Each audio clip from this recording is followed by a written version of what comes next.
विजयनगर साम्राज्य में एक ऐसा दरबार था जो पूरे दक्षिण भारत में बुद्धिमत्ता, बहस और हाजिर जवाबी के लिए प्रसिद्ध था। और उस दरबार की शोभा थे महाराज श्री कृष्ण देव राय और उनके सबसे चतुर दरबारी तेनालीराम। पर जैसा हर कहानी में होता है, दरबार में हर कोई समझदार नहीं होता। कुछ दरबारी केवल रौब जमाने, चापलूसी करने और अपनी मूर्खता को छिपाने के लिए वहां जमे रहते थे। एक दिन महाराज श्री कृष्ण देव राय बहुत परेशान बैठे थे। उनके चेहरे पर चिंता की लकीरें थीं। तेनालीराम ने उन्हें यूं चिंतित देखकर पूछा, महाराज, आप इतने परेशान क्यों हैं? तेनाली, हमारे दरबार में कई दरबारी हैं जो बातों के बड़े उस्ताद हैं, लेकिन जब राज्य के काम की बात आती है तो न समझदारी दिखाते हैं न हल निकालते हैं। मुझे शक है कि कई दरबारी सिर्फ दिखावे के लिए बैठे हैं, असल में उन्हें कोई ज्ञान नहीं। महाराज, तो क्यों ना एक परीक्षा ली जाए, एक ऐसी परीक्षा जिसमें बिना दिमाग वाले पकड़े जाएं और बुद्धिमान अलग पहचान लिए जाएं। राजा को विचार पसंद आया। उन्होंने तुरंत घोषणा करवाई, सप्ताह भर बाद एक विशेष सभा आयोजित होगी जिसमें हर दरबारी को एक सवाल का जवाब देना होगा। ये सभा केवल आमंत्रित दरबारियों के लिए होगी और जो सबसे बुद्धिमान साबित होगा उसे इनाम मिलेगा। इस घोषणा से दरबारियों में खलबली मच गई। अरे, अगर सवाल मुश्किल निकला तो? मैं तो वर्षों से दरबार में हूं, कोई मुझे नहीं हटा सकता। किसी और से उत्तर लेकर ही सुना देंगे, हमें क्या चिंता। लेकिन 7 ऐसे दरबारी थे जिनका नाम तेनालीराम ने पहले ही नोट कर रखा था। ये 7 दरबारी हमेशा बड़े बड़े शब्दों में बातें करते थे, लेकिन असल ज्ञान शून्य था। वे थे महाशय आत्मप्रशंसी, पंडित भोलन नारायण, मंत्री उधारी लाल, कवि स्वामचंद, व्यापारी बकवास दास, ज्योतिषी कालगप्पा, सैनिक बहादुर बोल। तीसरा दृश्य, सभा की तैयारी। सभा वाले दिन दरबार को विशेष रूप से सजाया गया। एक ओर महाराज, दूसरी ओर विशेष आसनों पर दरबारी, बीच में एक ऊंचा मंच जहां हर दरबारी को आकर सवाल का उत्तर देना था। सभा का नाम था सच का दरबार, जहां बिना दिमाग छिप नहीं सकता। आज हम एक एक दरबारी से एक ही प्रश्न पूछेंगे।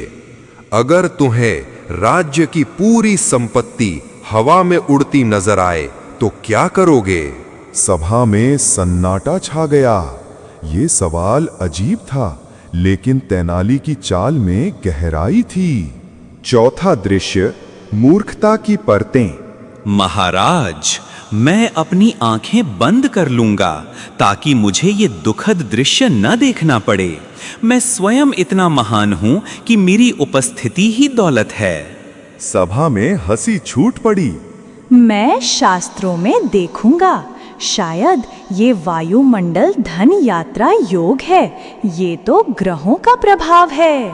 अच्छा, पर शास्त्र में धन लौटाने की विधि भी है क्या? महाराज, ये तो जरूरी नहीं कि दौलत जमीन पर ही रहे, हवा में रहकर भी आम आदमी को प्रेरित कर सकती है। मैं भाषण दूंगा कि हवा में दौलत भी जन कल्याण है। मैं इस दृश्य पर कविता रचूंगा। हवा में लहराए सोने की चादर, जनता बोले वाह रे सरकार। सभा लोटपोट हो गई। महाराज, ये कोई साजिश है दुश्मन राज्य की। हमें दौलत उड़ते देख देशभक्ति से भरकर नाचना चाहिए। इसकी तो अक्ल हवा में ही बह रही है। मैंने पहले ही भविष्यवाणी की थी, बस तारीख भूल गया था। मैं तलवार लेकर हवा में कूद जाऊंगा और दौलत को पकड़ लूंगा। वाह, फिर तो राजा को सेना में पतंगबाजों की जरूरत है। पांचवा दृश्य, तेनाली की बारी। अब सबकी निगाहें तेनालीराम पर थीं। महाराज, अगर मुझे दौलत हवा में उड़ती दिखे तो मैं तुरंत पूछूंगा, उड़ाई किसने? क्योंकि दौलत तो अपनी जगह रहती है जब तक कोई चालाक उसे उड़ाए नहीं। फिर मैं उसकी चाल को समझकर जड़ से पकड़ूंगा, ताकि न केवल दौलत वापस आए, बल्कि भविष्य में कोई हवा में भी चोरी करने की हिम्मत न करे। तेनाली, यही फर्क है बुद्धि की गहराई और मूर्खता की ऊंचाई में। छठा दृश्य, नतीजा।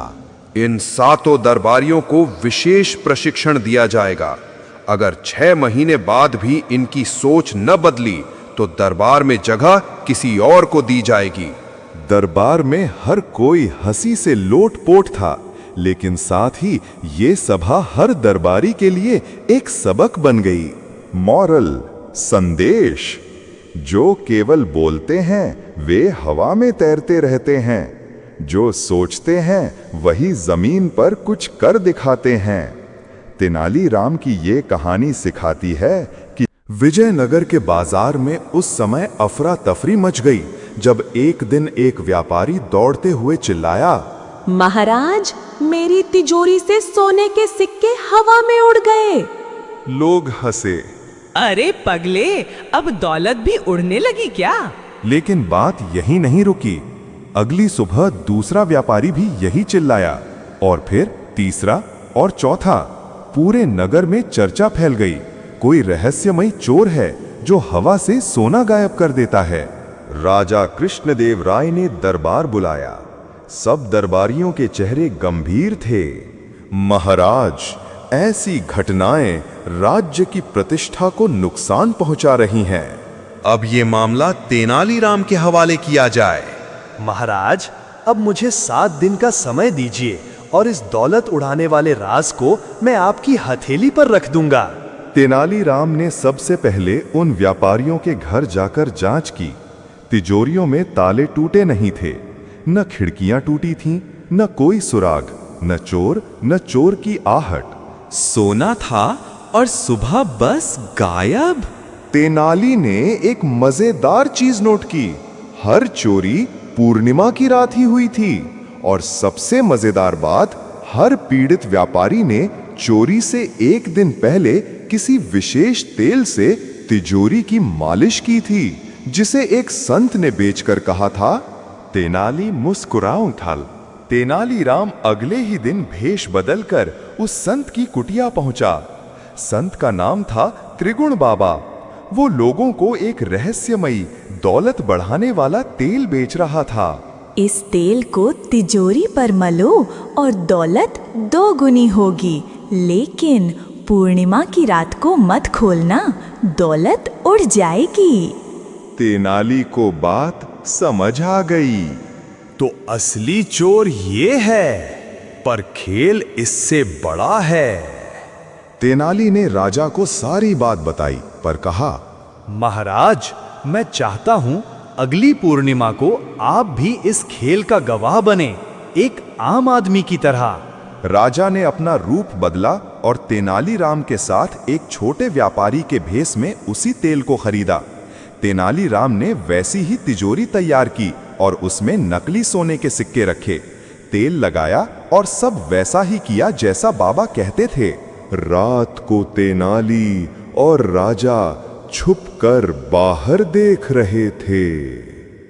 मध्य रात्रि को एक छाया चुपके से आई, तिजोरी के पास गई, एक पतली सी नली निकालकर तिजोरी के नीचे से कुछ चूसने लगी। कुछ ही मिनट में सिक्के गायब थे, छाया चली गई। तेनाली चुपचाप उसके पीछे गया और छाया को पकड़ लिया। वो त्रिगुण बाबा का सेवक था। बांस की पतली नली से तिजोरी के नीचे बने छोटे छेद से सिक्के चुराता था। तेल की महक और चमक उसे उस स्थान की पहचान देती थी। तेनाली ने सब दरबार में लाकर पेश किया। अगले दिन पूरा दरबार ठहाकों से गूंज उठा जब तेनालीराम ने समझाया, तेल में खास चमकदार जड़ी बूटी मिलाई गई थी जो अंधेरे में तिजोरी की जगह को चमका देती थी और छेद वहीं ड्रिल किया जाता था। बाबा ने विश्वास का कारोबार चलाया और हवा से दौलत चुराई। राजा ने आदेश दिया, त्रिगुण बाबा और उसके गिरोह को कारावास दिया जाए और जिन व्यापारियों के साथ धोखा हुआ उन्हें क्षतिपूर्ति मिले। राजा ने तेनाली से पूछा, पर तुम कैसे समझे कि इसमें चमत्कार नहीं, चालाकी है? महाराज, दौलत हवा में नहीं उड़ती। जब कोई कहे कि बिना मेहनत के दौलत दोगुनी होगी, तो समझिए आपसे दौलत उड़ने वाली है। जहां चमत्कार दिखे वहां समझदारी से देखिए, कहीं किसी चालबाज की नली आपकी तिजोरी में न लगी हो। लालच की तेल से तिजोरी पर चमक भले आ जाए, पर अंदर का सच खोखला हो सकता है। तेनाली हमें यही सिखाता। राज्य में एक अंधविश्वासी बाबा आया है जो दावा करता है कि वो झूठों को सच बना सकता है। अगर लोग झूठ को सच मानने लगे तो सत्य का सम्मान खत्म हो जाएगा। ये राज्य के लिए खतरनाक है। तेनाली, इस बाबा की झूठ सभा में जाओ और ऐसा सच सामने लाओ कि झूठ खुद भाग जाए। महाराज, अब तक मैंने बुद्धि से झूठ को पकड़ा है। इस बार झूठ को खुद अपने पैरों से भागना पड़ेगा। मैं रोज चांद से दूध लाकर अपनी बिल्ली को पिलाता हूँ। मैं सांपों की शादी करवाता हूँ और वे मुझे दहेज में हीरे देते हैं। मेरे घर में एक पेड़ है जिस पर पैसे की बारिश होती है, लेकिन सिर्फ जब मैं झूठ बोलता हूँ। मैंने गुस्से में अपनी परछाई को मार दिया था, आज तक वापस नहीं आई। मेरे कान इतने तेज हैं कि मैं कल का भविष्य भी सुन सकता हूँ। मैं बिना खाए पिए 40 साल से जिंदा हूँ, बस हवा चाट कर जी रहा हूँ। मैंने अपने पालतू मच्छर को राजा बना दिया है, अब वो मुझे आदेश देता है। ये सब झूठ नहीं, आध्यात्मिक सत्य है। अगर ये सब झूठ नहीं है तो मुझे भी सभा में बैठने दीजिए। मेरा झूठ तो अब तक कोई पहचान नहीं पाया। ठीक है, बोलो अपना सत्य झूठ।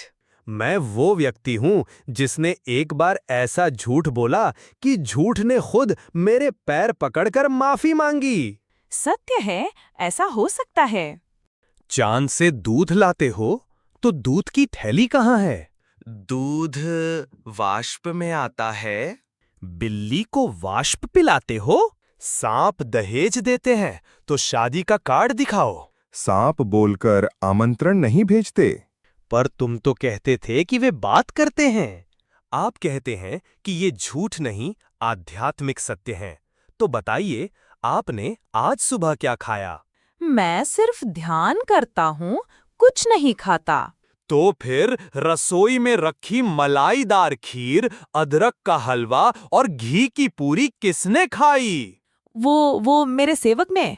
झूठ पकड़ा नहीं जाता, खुद बोल बोल कर थक कर गिर जाता है। झूठ जितना रंग बिरंगा हो, अंत में उसकी रंगत उतर ही जाती है, और सत्य जितना साधारण हो, अंत में उसी की चमक सबसे ज्यादा टिकती है। हंसी में भी अगर झूठ बोला जाए और उसे सच मान लिया जाए तो पूरा समाज हंसी का पात्र बन जाता है। तेनालीराम हमें सिखाता है कि हंसते हुए भी सच बोलना कितना जरूरी है। जब राजा को मोर बनने की सूझी और तेनाली ने दरबार में जंगल उगा दिया। एक दिन विजयनगर के राजा कृष्णदेव राय सुबह सुबह बड़े खुश नजर आए। उन्होंने मुस्कुराते हुए तेनालीराम से कहा, तेनाली, कल रात मैंने सपना देखा, मैं एक सुंदर चमकदार पंखों वाला मोर बन गया था और सब दरबारी मेरी सुंदरता की तारीफ कर रहे थे। पूरे दरबार में हंसी छूट गई। तेनाली ने मुस्कुराकर कहा, महाराज, आप तो वैसे भी दरबार के मोर हैं, सुंदर, सम्माननीय और सबका ध्यान खींचने वाले। राजा मुस्कुराए, पर तभी उनकी आंखों में एक शरारती चमक आई। तेनाली, क्यों न हम एक दिन दरबार को जंगल बना दें और मैं मोर बनकर देखूं क्या सब मुझे उसी श्रद्धा से देखते हैं या नहीं? दरबारी सन्न रह गए। तेनालीराम तुरंत समझ गया कि अब कुछ बड़ा और मजेदार होने वाला है। राजा बोले, तेनाली, 7 दिनों में दरबार को जंगल में बदल दो। मैं मोर बनूंगा, तुम जंगली तोते और मंत्री जी होंगे उल्लू। जो इस खेल में सही निभेगा वही दरबार का असली बुद्धिमान कहलाएगा। सब हंसने लगे, पर तेनालीराम ने मुस्कुराकर सिर झुकाया। महाराज, फिर तो मैं 7 दिनों में जंगल नहीं, ऐसा दरबार बनाऊंगा जहां मोर सच में नाचेंगे और झूठे खुद रोएंगे। राजा बोले, देखते हैं तेनाली, किसका खेल भारी पड़ता है। तेनाली ने अगले 7 दिन में पूरा दरबार बदल दिया। दीवारों पर पत्तियों की बेलें, छत से लटकते झाड़ झंखाड़, दरबारी वस्त्रों में पत्तों की डिजाइन और सबसे मजेदार, हर एक दरबारी को एक जानवर की पहचान दी गई। मंत्री उल्लू, कोषाध्यक्ष कछुआ, सेनापति शेर, दरबारी बंदर और तेनाली खुद तोता बन गया। राजा कृष्णदेव राय दरबार में मोर की पोशाक पहनकर आए, पीठ पर नकली पंख, माथे पर मोर पंख का मुकुट। सब दरबारी खड़े हो गए और ताली बजाने लगे। राजा ने आदेश दिया, अब से दरबार वन दरबार कहलाएगा और जो इस जंगल के नियम तोड़ेगा उसे जंगल का जुर्माना भरना होगा। अब राजा हर दिन अलग अलग अजीब फरमान जारी करते। मोर को रोज सुबह 5 फूल चढ़ाए जाएं। कोई उल्लू मंत्री बिना घूंघट के नहीं बोलेगा। जो बंदर दरबारी हंसेगा उसका पेड़ हटा दिया जाएगा। तेनालीराम सब आदेश मानता गया, लेकिन हर आदेश पर उसके दिमाग में कुछ खिचड़ी पकने लगी। राजा अब दरबार में खुद को सचमुच मोर महाराज समझने लगे थे। एक दिन उन्होंने कहा, आज बारिश की पूजा होगी, मैं मोर बनकर नाचूंगा और तेनाली, तुम तोते की तरह मेरी तारीफ करोगे। तेनाली बोला, महाराज, मैं तोता तो हूं, पर जंगल का हूं। जंगल में सच बोलना पड़ता है। राजा ने हंसते हुए कहा, ठीक है, सच सच बोलना, पर तोते की तरह। पूजा शुरू हुई। राजा ने मोर की तरह नाचना शुरू किया। तेनाली ने बोलना शुरू किया, टैं टैं टैं। मोर महाराज बड़े सुंदर हैं, पर जैसे गधे ने रंगीन पंख पहन लिए हों। सभा सन्न।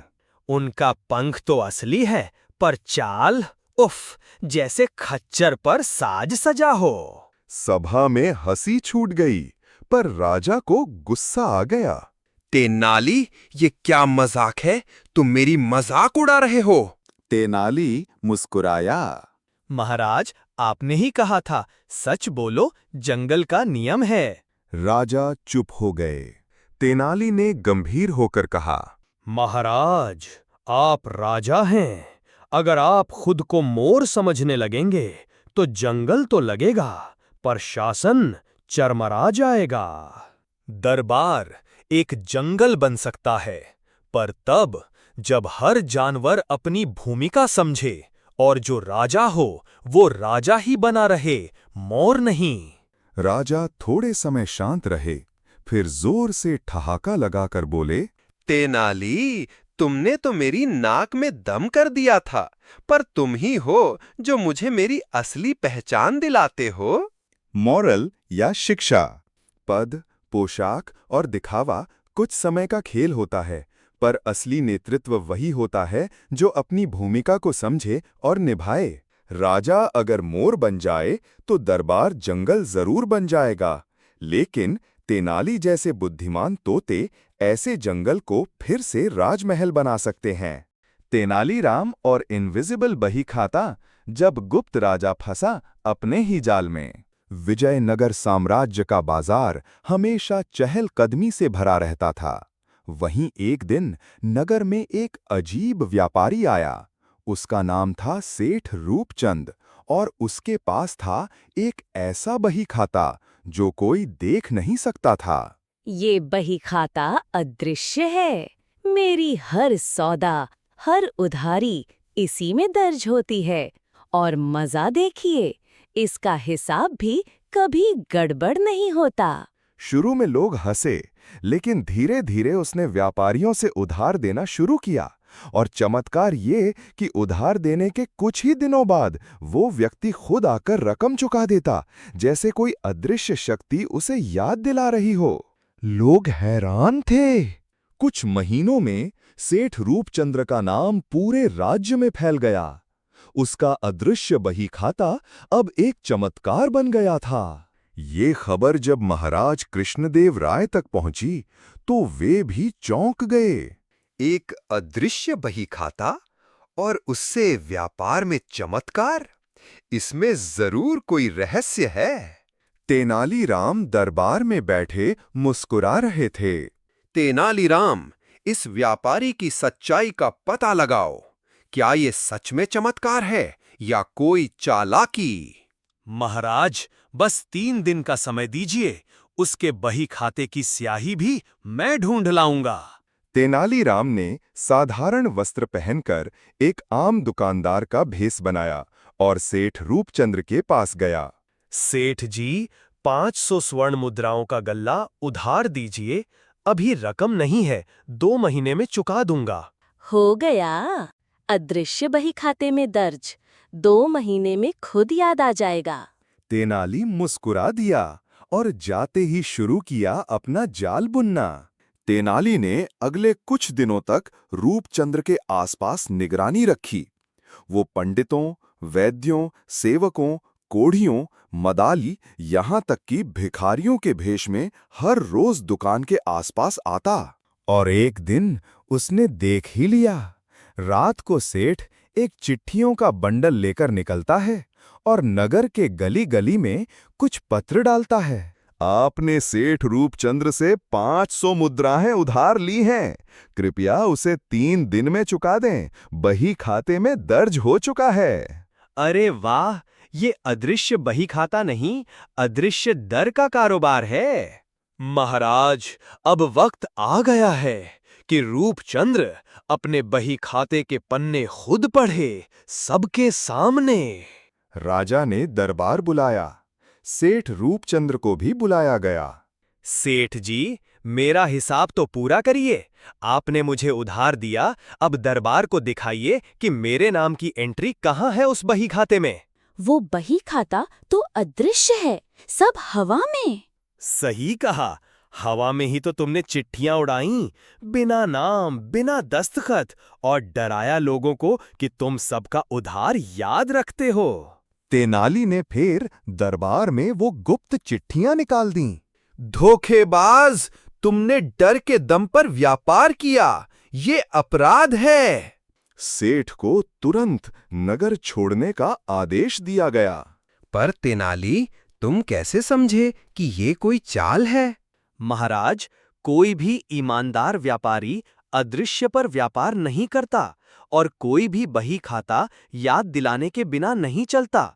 ये डर ही उसकी स्याही थी। डर की स्याही से लिखी बातों की उम्र बहुत कम होती है। सच्चा व्यापार भरोसे और ईमानदारी से चलता है, चमत्कार से नहीं। और जो भी अदृश्य चमत्कार दिखाए, उसका राज जरूर खोजिए, क्योंकि अक्ल का ताला हर रहस्य खोल सकता है। तेनालीराम और बिना दिमाग के दरबारी। विजयनगर साम्राज्य में एक ऐसा दरबार था जो पूरे दक्षिण भारत में बुद्धिमत्ता, बहस और हाजिर जवाबी के लिए प्रसिद्ध था। और उस दरबार की शोभा थे महाराज श्री कृष्णदेव राय और उनके सबसे चतुर दरबारी तेनालीराम। पर जैसा हर कहानी में होता है, दरबार में हर कोई समझदार नहीं होता। कुछ दरबारी केवल रौब जमाने, चापलूसी करने और अपनी मूर्खता को छिपाने के लिए वहां जमे रहते थे।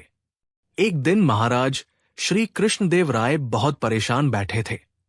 उनके चेहरे पर चिंता की लकीरें थी। तेनालीराम ने उन्हें यूं चिंतित देखकर पूछा, महाराज, आप इतने परेशान क्यों हैं? राजा ने गहरी सांस लेते हुए कहा, तेनाली, हमारे दरबार में कई दरबारी हैं जो बातों के बड़े उस्ताद हैं, लेकिन जब राज्य के काम की बात आती है तो न समझदारी दिखाते हैं, न हल निकालते हैं। मुझे शक है कि कई दरबारी सिर्फ दिखावे के लिए बैठे हैं, असल में उन्हें कोई ज्ञान नहीं। तेनालीराम मुस्कराया और बोला, महाराज, तो क्यों न एक परीक्षा ली जाए? एक ऐसी परीक्षा जिसमें बिना दिमाग वाले पकड़े जाए और बुद्धिमान अलग पहचान लिए जाए। राजा को विचार पसंद आया। उन्होंने तुरंत घोषणा करवाई, सप्ताह भर बाद एक विशेष सभा आयोजित होगी, जिसमें हर दरबारी को एक सवाल का जवाब देना होगा। यह सभा केवल आमंत्रित दरबारियों के लिए होगी और जो सबसे बुद्धिमान साबित होगा उसे इनाम मिलेगा। इस घोषणा से दरबारियों में खलबली मच गई। कुछ चिंतित थे, अरे अगर सवाल मुश्किल निकला तो? कुछ घमंडी, मैं तो वर्षों से दरबार में हूं, कोई मुझे नहीं हटा सकता। कुछ चालाक, किसी और से उत्तर लेकर ही सुना देंगे, हमें क्या चिंता। लेकिन 7 ऐसे दरबारी थे जिनका नाम तेनालीराम ने पहले ही नोट कर रखा था। ये 7 दरबारी हमेशा बड़े बड़े शब्दों में बातें करते थे, लेकिन असल ज्ञान शून्य था। वे थे महाशय आत्मप्रशंसी, पंडित भूलनारायण, मंत्री उधारीलाल, कवि स्वांगचंद, व्यापारी बकवासदास, ज्योतिषी कालकपा, सैनिक बहादुर बोल। तीसरा दृश्य, सभा की तैयारी। सभा वाले दिन दरबार को विशेष रूप से सजाया गया। एक ओर महाराज, दूसरी ओर विशेष आसनों पर दरबारी, बीच में एक ऊंचा मंच जहां हर दरबारी को आकर सवाल का उत्तर देना था। सभा का नाम था सच का दरबार, जहां बिना दिमाग छिप नहीं सकता। राजा ने मंच पर आकर कहा, आज हम एक एक दरबारी से एक ही प्रश्न पूछेंगे।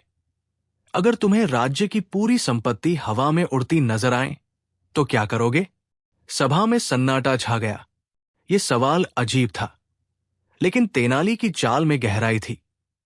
चौथा दृश्य, मूर्खता की परतें।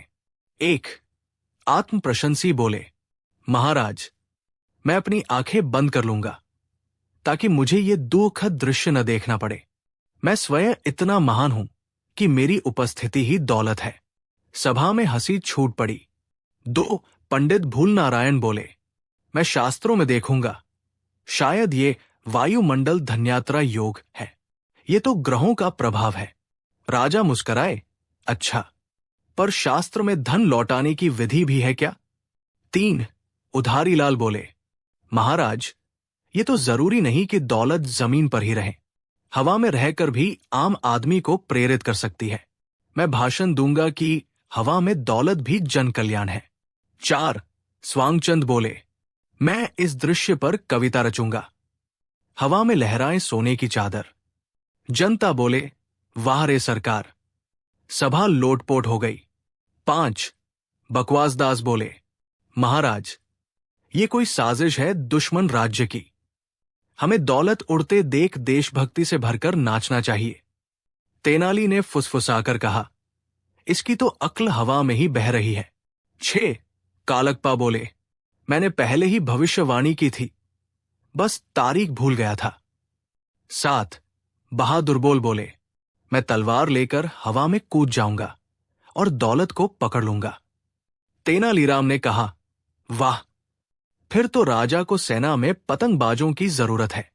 5वां दृश्य, तेनाली की बारी। अब सबकी निगाहें तेनालीराम पर थी। तेनालीराम मंच पर आया और कहा, महाराज, अगर मुझे दौलत हवा में उड़ती दिखे तो मैं तुरंत पूछूंगा, उड़ाई किसने? क्योंकि दौलत तो अपनी जगह रहती है जब तक कोई चालाक उसे उड़ाए नहीं। फिर मैं उसकी चाल को समझकर जड़ से पकड़ूंगा, ताकि न केवल दौलत वापस आए, बल्कि भविष्य में कोई हवा में भी चोरी करने की हिम्मत न करे। राजा ने ताली बजाई और कहा, तेनाली, यही फर्क है बुद्धि की गहराई और मूर्खता की ऊंचाई में। 6ठा दृश्य, नतीजा। राजा ने सभा में आदेश दिया, इन 7 दरबारियों को विशेष प्रशिक्षण दिया जाएगा। अगर 6 महीने बाद भी इनकी सोच न बदली तो दरबार में जगह किसी और को दी जाएगी। दरबार में हर कोई हंसी से लोटपोट था, लेकिन साथ ही यह सभा हर दरबारी के लिए एक सबक बन गई। मोरल, संदेश, जो केवल बोलते हैं वे हवा में तैरते रहते हैं, जो सोचते हैं वही जमीन पर कुछ कर दिखाते हैं। तेनालीराम की ये कहानी सिखाती है कि चतुराई केवल शब्दों में नहीं, समाधान में होती है। जो समस्या की जड़ को पकड़ ले वही असली